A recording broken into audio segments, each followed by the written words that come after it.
It's my great pleasure and honor to introduce His Excellency Liu He, Vice Premier of the State Council of the People's Republic of China. In the past 3 years, the world has been undergoing tremendous changes with many challenges: the pandemic, the war in Europe, the slowing economy, the energy crisis, food crisis, supply chain instability, climate change, and I could go on. The world is becoming even more fragmented, and we must seek cooperation in this fragmented world. Since China started its opening up and reform process over 40 years ago, the country has made great contributions to the development of the global economy. Yet, the world is in transformation, and we are all focused to rethink our development models.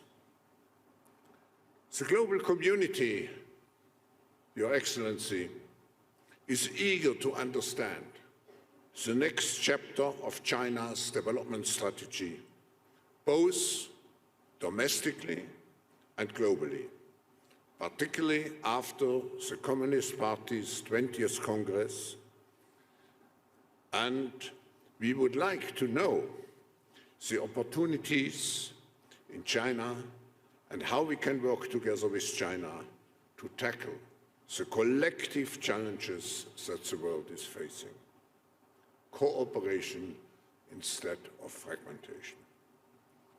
As Director of the Office of the Central Commission for Finance and Economy, Director of the Financial Stability and Development Committee of the State Council, Head of the leading group for National Science and Technology System Reform and Innovation Systems Development, Vice Premier Liu has played a key role and key roles in China's economy, financial and technology sector, as well as China's international cooperation for over 30 years now. He is a recognized leader and a well-known person internationally. Today, we all need to work together to make progress in this fragmented world. We firmly believe that China will play and can play an important role, so we are all keen to hear your perspectives. Mr. Vice Premier of China, how much will China assume a responsive and responsible role to avoid further fragmentation in the world? Please welcome Vice Premier Liu He.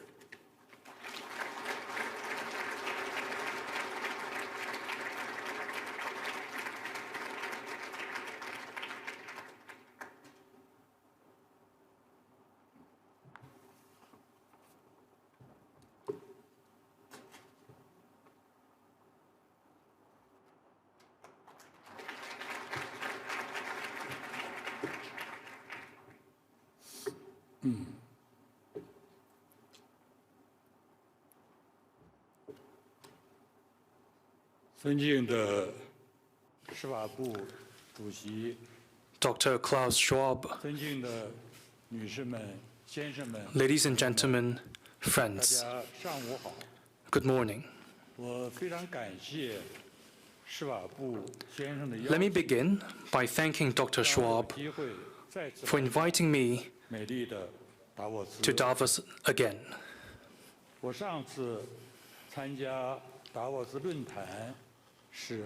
The last time I came here was 2018. Over the past 5 years,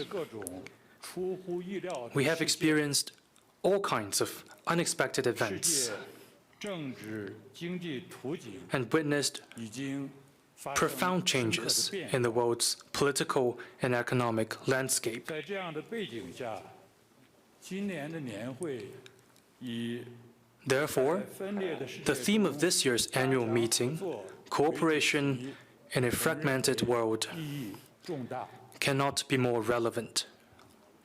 相互了解是加强合作的基础。 Mutual understanding is an important prerequisite for 我们一直 cooperation. 在进行线上的交流， We've been conducting online communications 技术手段 recently, 再先进，也 but we 替代不了 realized 人 that 和 no 人 matter 之间 how technologically 面对面 advanced 的交流 it is, 最近 is no 2年以 substitute 来 for in-person 会 meetings. 见到很多的老朋友，感到 I had quite a number of very warm meetings with some old friends these 2 请允 days. 许我向大家简要的介绍一下中国 At 的 this face-to-face 经济的情 event, 况 I hope I can help you understand the Chinese economy 2022 better. 年中国顺利完成了国内的 In 2022, 政治议题 China completed its major 成 political 功召 agenda. 开中共20大 We held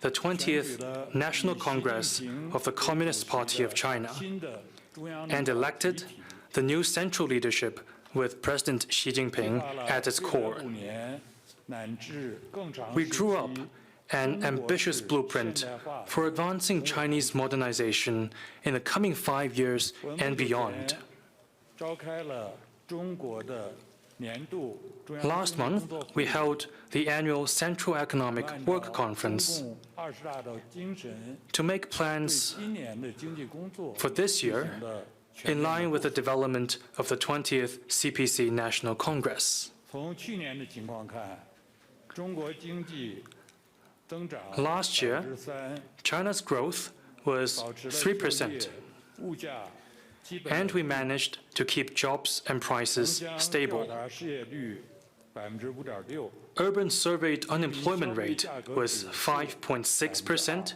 CPI was 经 2%, 常项目顺差占 and the current GDP account surplus 略微超过 was 2%。 slightly above 2% of GDP. 2023年，我们将坚持稳 In 中求进 2023, 工作总 We will 绩效 continue to work to make 继 progress 续实施 while maintaining 积极的 stability 财政政策 and follow a proactive fiscal policy and a prudent monetary 合理 policy. 的经济增 We 长 will strive to maintain reasonable economic growth 和就业 and keep 总体稳定。 prices and jobs stable. 我们有一个工作的重点，就是要 Our 着 focus 力扩大 will be 国内需 placed 求， on expanding domestic demand, 推动产业链、供应链 keeping 循 industrial 环畅通。 and supply chains 我 smooth, 们将支持民营经济健康发展， supporting the healthy development 深化 of 国有 private 企业 sector, 改革。 deepening 我们欢迎 state-owned 中国 enterprises 外资 reform, 来华投资， attracting foreign investment, 防范化解 and preventing 经济金融风险。 and diffusing economic and financial 我们 risks. 相信，经过努力， If we work hard enough, 2023年 we are confident 中国经济 that 会实现 in 2023, 好转， China's growth will most likely return to its 经济 normal 增长 trend, 速度达到正 and the 常 Chinese economy will see a significant 大概率 improvement. 的事件。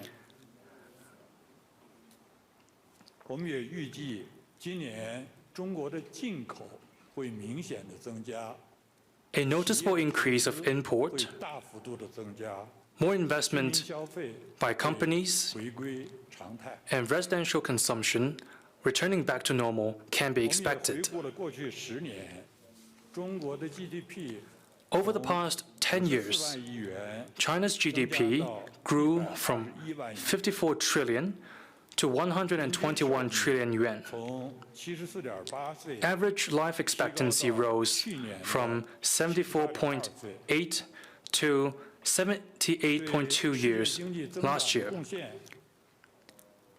去年达到 and contribution to the global growth last year reached around 36%. 取得这样的成绩，我们认为 There are at least 5 things that we always bear in mind in making such achievements. First, we must always take economic development as the primary and central task. Under the new circumstances, guided by the philosophy of innovative, coordinated, green, open, and shared development, high-quality economic development must always be our goal. Second, we must always make establishing a socialist market economy the direction of our reform. We must let the market play a fundamental role in resource allocation and let the government play a better role. Some people say that China will go for the planned economy. That is by no means possible. We will stay committed to deepening SOE reform, support the private sector and their growth, promote fair competition, oppose monopoly, and champion entrepreneurship. Third, we must always promote all-round opening up.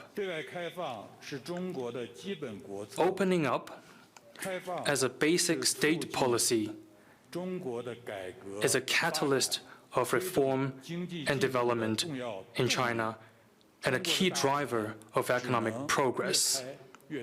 China's door to the outside world will only open wider. Fourth, we must always uphold the rule of law. We must protect property rights and IPRs in accordance with the law. We must create a world-class and market-oriented business environment underpinned by a sound legal framework. Both government and market activities must stay within the confines of law. Fifth, we must pursue innovation-driven development. We should promote innovation in education, grow human capital, foster a sound interaction of finance, technology, and industry, and work to boost productivity. Ladies and gentlemen, friends, the above 5 points are the important experience we have learned and gained since China started its reform and opening up. We must stick to them and never waver in our commitment. Let me also briefly touch upon 3 issues about the Chinese economy. First, where we are in resolving financial risks, those in the real estate sector in particular. Second, our thinking on the dual circulation. Third, the rationale behind China's goal of common prosperity.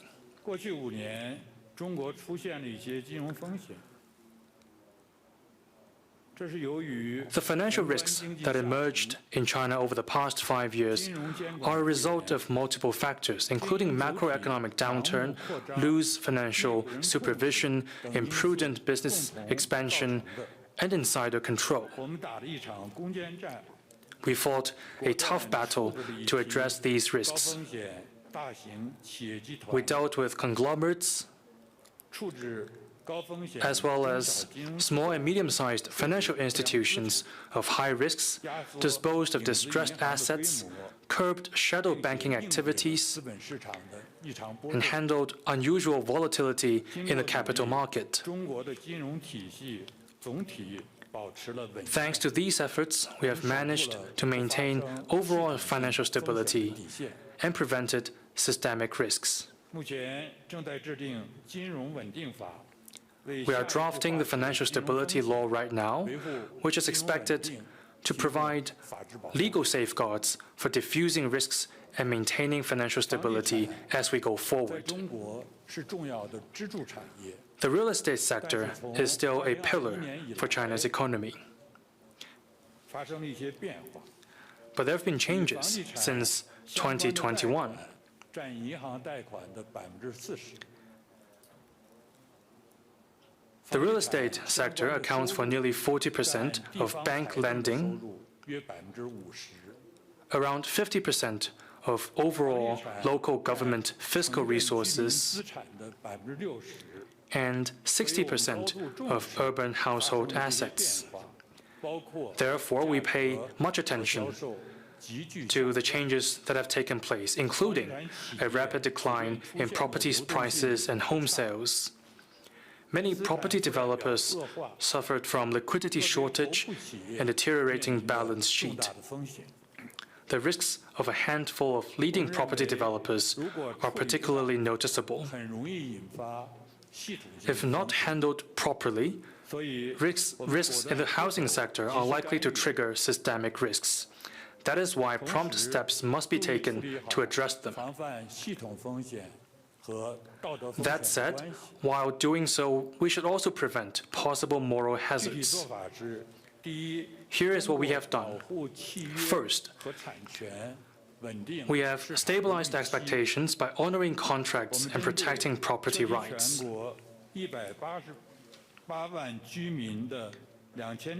For the 2,600-plus pre-sold but unfinished housing projects that concern 1.88 million people across the country, we have made ensuring their delivery a priority.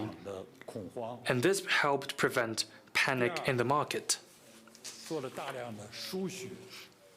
Second, we have conducted massive blood transfusion to the real estate sector. The liquidity situation of real estate companies has been greatly enhanced by way of fresh bank lending, bond issuance guarantee, and equity financing.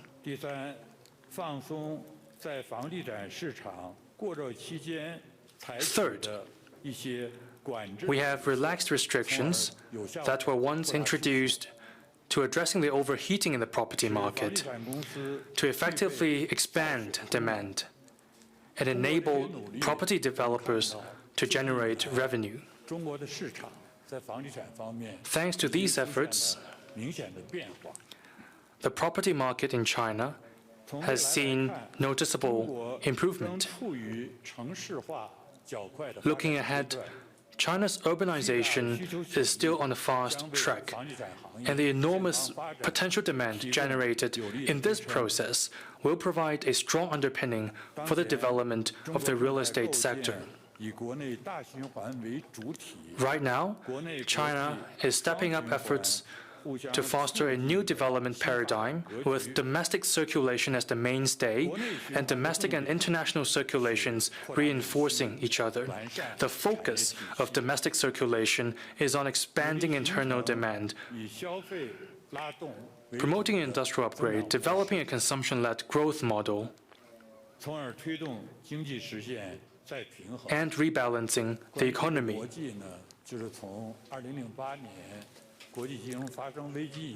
This is a logic reflecting international consensus since the financial crisis in 2008. China needs to rebalance, so does the United States. The world economy needs a rebalancing. However, for domestic circulation to function well, it must rely on international division of labor and cooperation, as well as more foreign trade and investment. Therefore, the new development paradigm of dual circulation is to be pursued in open economy. China's national reality dictates that opening up to the world is a must, not an expediency. We must open up wider and make it work better. We oppose unilateralism and protectionism and look forward to strengthening comprehensive international cooperation with all countries for world economic stability and development and the promotion of economic re-globalization. Now that China has completed the mission of building a moderately prosperous society in all respects, we have come up with a new social development goal of achieving common prosperity.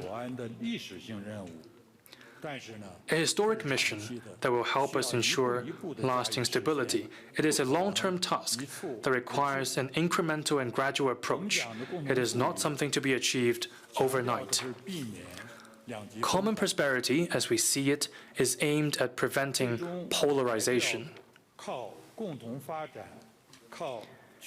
It can only be attained through common development and the hard work of every Chinese. Common prosperity is by no means a synonym of egalitarianism or welfarism. As China grows, all Chinese people will be better off. But that doesn't mean their incomes and level of prosperity have to be the same. That is to say, there will be equal opportunities, but no guarantee of equal outcomes.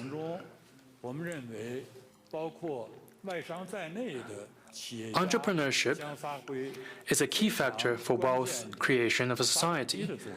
Therefore, entrepreneurs, both Chinese and foreign, will play an important role as the engine driving China's historical pursuit of common prosperity. If wealth doesn't grow, common prosperity will become a river without source or a tree without roots. Ladies and gentlemen, friends, the theme of this meeting, cooperation in a fragmented world, is highly relevant. As President Xi Jinping noted, changes of our world, of our times, and of history are unfolding in front of us in an unprecedented way. The world has once again come at a historical crossroad, and its future depends on the choices we make. As for how to advance international cooperation, I'd like to share with you the following 3 observations. First, we need to uphold the right principles and maintain the effective international economic order. Under the new circumstances, the traditional way of thinking cannot provide a solution. Hence, we have to abandon the Cold War mentality, try to understand the essence of things from the perspective of material duality, endeavor to build a community with a shared future for mankind, and join hands to respond to global challenges. We believe that an equitable international economic order must be preserved by all of us.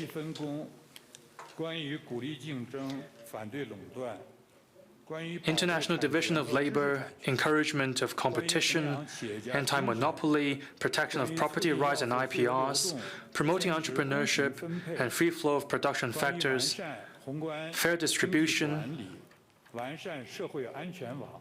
ensuring macroeconomic stability and a strong social safety net are still economic principles that are relevant today. The government has a key role to play on major issues. Despite temporary resistance and some setbacks, we must have the courage to uphold truth and law of economics and address complex issues in a pragmatic way with plain and simple solutions. Second, we need to strengthen international macro policy coordination and strike a good balance between inflation and growth.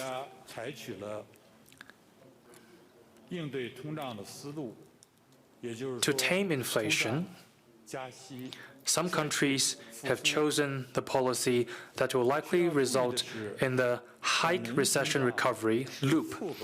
But it is important to note that inflation this time around is driven by multiple factors, which is why it is complicated. Apart from the demand side, supply-side measures are also needed to repair the supply chains and preserve energy and food security.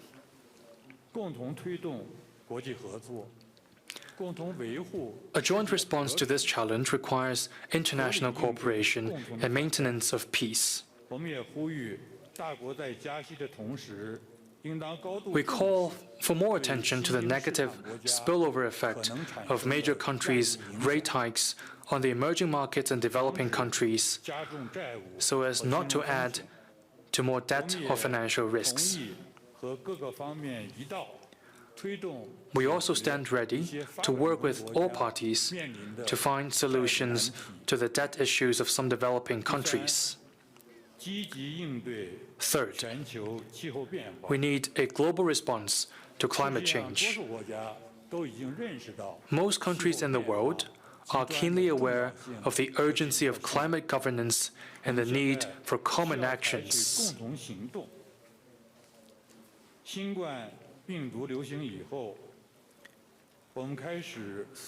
The COVID-19 pandemic has revealed to us a possible connection between climate change and public health crisis. This is an area where effective international cooperation is needed. China will honor its commitments to the international community, push for global cooperation on climate change, work with other countries to tackle the serious challenges posed by it,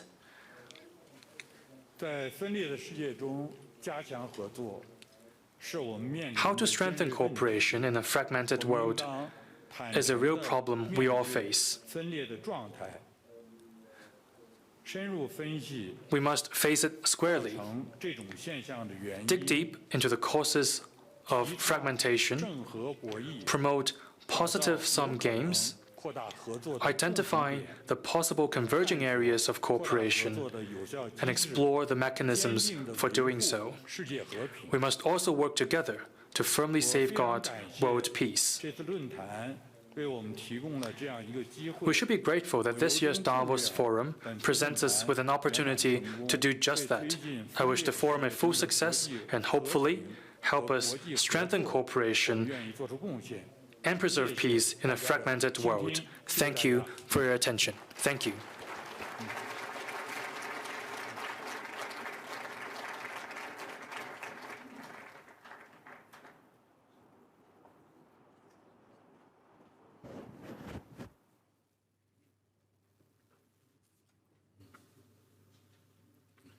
Thank you very much, Vice Premier. We have time also for 2 questions. And I would like to follow up what you mentioned at the end and come back to China's carbon neutrality goal. China has announced its goal to be carbon neutral by 2060 and to make in such a way a strong contribution to the achievement of the Paris objectives. But what are the practical decisive steps that must be taken? And you mentioned already, what role does global collaboration play? Could you elaborate a little bit further, please? Okay. 非常感谢Schwab 主席提出的问题。 Thank you, Dr. Schwab, for your question. So may I answer in Chinese instead of English? 关于3060这个目标，是中国政府 Carbon peak before 2030 and carbon neutrality before 2060 are solemn commitments the Chinese government made to the world, and we will strive to achieve them. 目前的情况来看呢，主要做法包括几个方面。 To achieve that, we are making efforts in a number of aspects. First, we are adjusting energy structure. 可再生的新能源，提高 We will increase the share of renewable and new energy 着力改造和传统能源，提高传统能源的效率。 and enhance the efficiency of traditional energy, 捕捉技术、 including 储能技术 carbon capture, 关键。 storage. These are important. 从中国的国情出发， In the meantime, 我们也要发展清洁的、安全的。 China's national reality dictates that we also need to promote safe and clean use of nuclear power. 我们将抓住重点， Second, 努力呢，这个减少排放。 we will focus on key areas of carbon reduction. 有些行业呢，如果能抓住，我们将降低排放的80%。 If we can focus on these key areas, we're able to cut 80% of emissions, including power generation, 这个 construction materials, steel. 行为，还有呢， We're also promoting 制造业进行绿色的改造。 the change of consumption behavior and make changes to the traditional manufacturing 制 sector. 度性的安排非常重要。 Third, we think institutional arrangements 已经制定了 are crucial.1+N 的政策体系。 We have made a 1+N 那么现在呢， policy 在 framework. 推动碳交易市场的建 We 设， are promoting the 推 building 动绿 of 色金融。 carbon trade and green finance. 这个与此同时呢，在政府的公共投资，在税 On 收制度的安排， Fiscal on public investment, 我们都会 taxation, we will also make efforts 第四点呢， in these aspects. 我们必须全力的开展国际合作。 Fourth, we 这 must 方面呢，我们和美 strengthen 国 international cooperation. 有直接的国际合作。 We are working with the United 在 UN 的 States, 框架下， including under 框架下， the United 在 Nations, G20 框架下， APEC, 我们建立了一系 and 列 G20 frameworks. We have established a series of mechanisms. 已经开展诸多的国际合作。 We have already been working with the European Union 城市和工业园区进行试 in areas such as cities 进行合作， and industrial parks. 继续推动。我们 We are working with the European Union on 发 technology, 展中国家， and we are 就 collaborating 是说 with emerging markets and developing countries. For instance, 所有 in 的境外的， Belt and Road Cooperation, we have announced the end 我们也愿 of 意对 building new coal-fired 提 plants 供呢融资的帮助。 in international cooperation, and we will also provide financing to countries in 报 need. 告一点，就是关于中国式的现代化的问题。 I would also like to talk about 因为这个 Chinese 碳 modernization. 中和是我们的国际义务，同时 Carbon 呢 neutrality 是中国的一个 is China's 发展 international 卫 obligation. 生性的要求。也就是说呢，不是 This is also what China needs in driving its internal growth. It is not imposed on 中 us, 国人多 rather, 地 it is 少 something that we want to 这个 do. 初级产品供应需要国际交换， The supply of primary products requires international exchanges. In China, we have a massive manufacturing 推 industry, 动的过程中， and in advancing industrialization and 我们 urbanization 必须全面的 China 改变 must 发展方式， make changes 全面的推进 to our development model 这个发展 and promote 模式。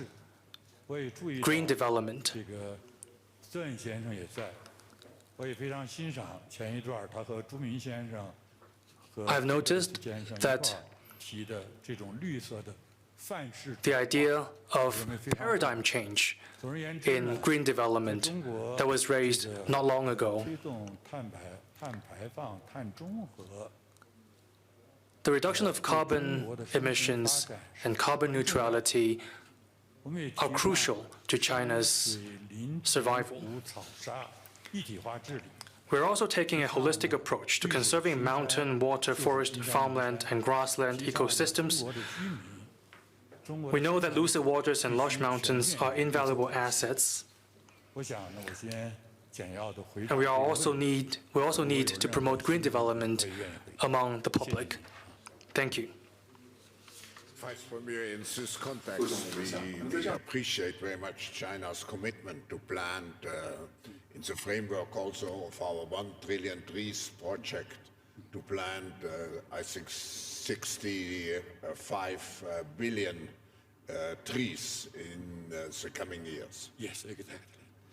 Now, I have a question which certainly everybody is keenly interested, Vice Premier, because there have been so many different reports about the COVID situation in China, creating concerns about the health situation, of course, the impact on economic growth potential, and of course the resilience and reliance on supply chains.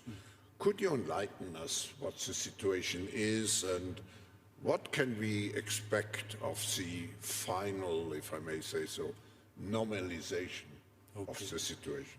Thank you so much for your question. If I may, I still want to answer it in Chinese.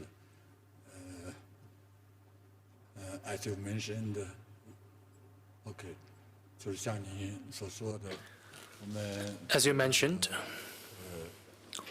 这个全面的动态清零的防疫政策，转向了治疗重症的防疫政策。 we are shifting our focus from dynamic zero COVID to the prevention of severe cases.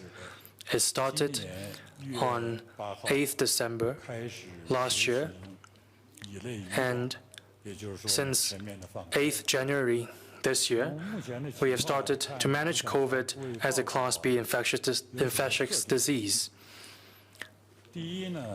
That is a signal of reopening. First, the COVID situation is steadying. China has passed the infection peak. Members of the society have returned to normal.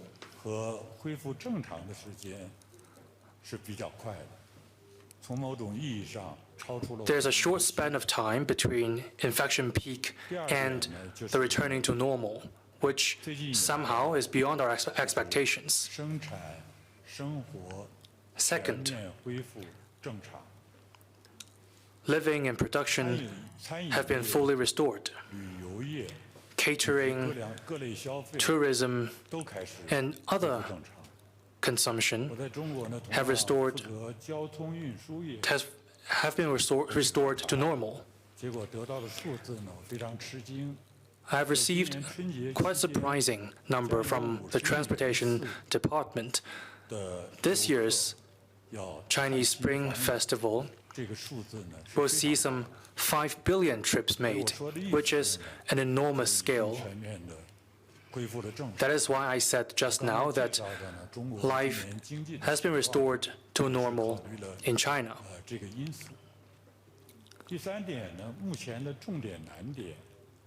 Third, the priority is still on the elderly, those with underlying conditions, including diabetes, high blood pressure, etc.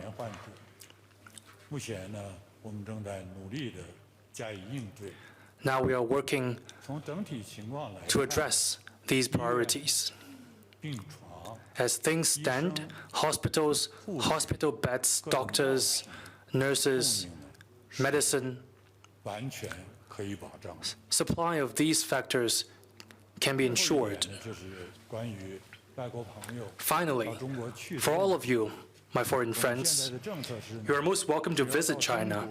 The policy we are taking right now is travelers only need 48-hour PCR test results upon entry, and there is no quarantine, no other additional requests.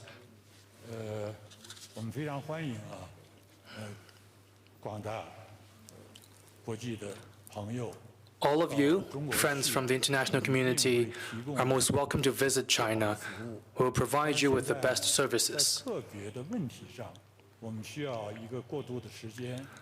On certain issues, we need some time for transition, but overall, there is no problem. I met a number of old friends yesterday. They told me that they want to visit China for the Boao Forum for Asia, for the high-level forum for development. That is also proof that things have been normalized. Thank you for your question, and thank you for your attention. Thank you. Thank you, Vice Premier. We highly appreciate that you came here to Davos actually just before the Spring Festival starts. Yes, exactly. You came here with important delegation. Thank you for sharing with us the latest policies of the Chinese government of China. And I think on behalf of all of us, I want to wish you a good year of the rabbit. Thank you very much. Thank you.